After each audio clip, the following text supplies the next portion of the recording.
Სალდების გასაჯაროებაზე მივიღებთ გადაწყვეტილებას ერთობლივად, რა თქმა უნდა ბატონ ალექსისთან შეთანხმებით. რაც შეეხება სიახლე, ვერაფერს გეტყვით, სიახლე რაც იყო საქმეში იგივეა, არაფერი არ შეცვლილა, ექსპერტიზის დასკვნით დადასტურებულია, რომ წერილი დაწერილია ბატონი რიჟვაძის მიერ.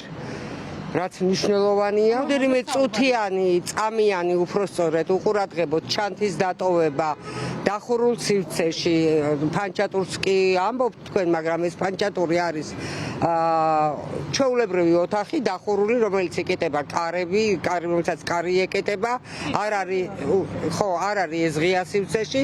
სულ რამოდენიმე წამით დატოვა ადამიანმა თავისი ხელჩანთაში იყო მოთავსებული ცეცხლსასროლი იარაღი და შევიდა აბაზანაში ხელის დასაბანად. ეხლა აბაზანაში არ წაიღებდა იმ ჩანთას დამეთანხმებით, ხო, ელემენტარულია. აი ეს თუ ჩაითვლება დაუდევრად შენახვად, ნახოთ ამას არსებით განხილვაზე ვიმსჯელებთ ამ საკითხს. ბატონი რიჟვაძე გამოკითხული არ არის, ამ ეტაპამდე გამოკითხული არ არის. საქმეში დევს დოკუმენტები, რომ მის ჯანმრთელობის მდგომარეობიდან გამომდინარე ამ ეტაპზე ვერ მიცემს ჩვენებას, ასე გვაქვს ჩვენ საქმეში. ალბათ ცოტა მოგვიანებით შეიძლება ალბათ ეს ჩვენებაც იქნეს წარმოდგენილი. სადღაც 5 საათზე დამიკავშირდა, ჩვენ ფაქტიურად ძალიან ხშირად დავდიოდით საგარეჯოში, ჩემს სახლში. ეს იყო მისთვის, ესე ვთქვათ, აღმოსავლეთ საქართველოში ყველაზე საყვარელი ადგილი.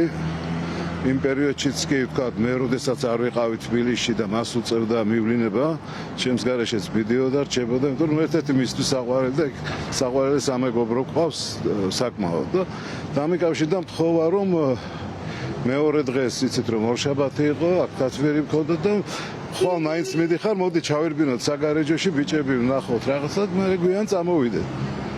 შესაბამისად 6 საათზე გავუარეთ როგორც ჩემთანხმდით ჩემო მზღონო წავედით ჩვენ საგარეჯოში.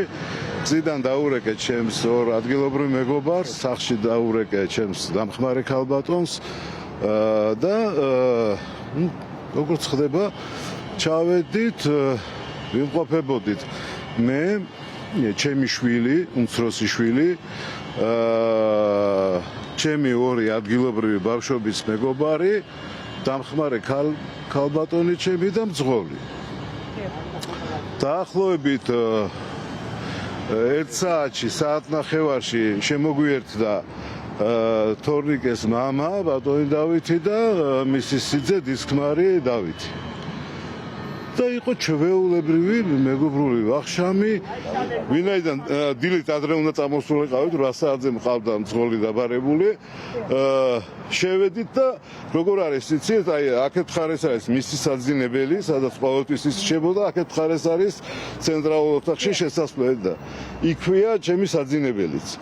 და დავისვენოთ რო ვთქვით, გამოვედით და მან მთხოვა რომ საფერფლე და სიგარეტი მომეციო რა და სიგარეტი მედო იმ მაგიდაზე რომელიც დიდ ოთახშია. ხო და შევედით, მე მივეცი, ის გავიდა და მე შევედი ტუალეტში. ამ დროს ტელეფონი დამჯდარი მქონდა, ტელეფონი დავდე დატენვაზე და ტუალეტში რამოდენიმე წუთი მესმის ტელეფონის ზარი. გამოვედი, დავხედე თორნიკე რეკავს. ავიღე ყურმილი, ხო ძმაო, გისმენ, ხმა არ გამცა რა. მე გავთიშლე და გადაურეკე, შევეკავშირის ის არის. გადაურეკე? გიპასუხათ? არა, ხმა არ გამცა. გადაურეკე და აღარ იღებდა და რო არ იღებდა, გამოვედი ინსტინქტურად, რომ რა ხდება რა და. მე თქვენ გასროლის ხმა არ გაგიგო? არა. არ იყო გასროლი. არა, ეს ძალიან შორს. გონზე იყო თუ არ იყო? არა, გონზე არ იყო. 2025 წლის 7 ივლისს დაუყოვნებლივ იქნა გამოძიება დაწყებული. იმ დღიდან მოყოლებული გამოძიება მიმდინარეობს ინტენსიურ რეჟიმში.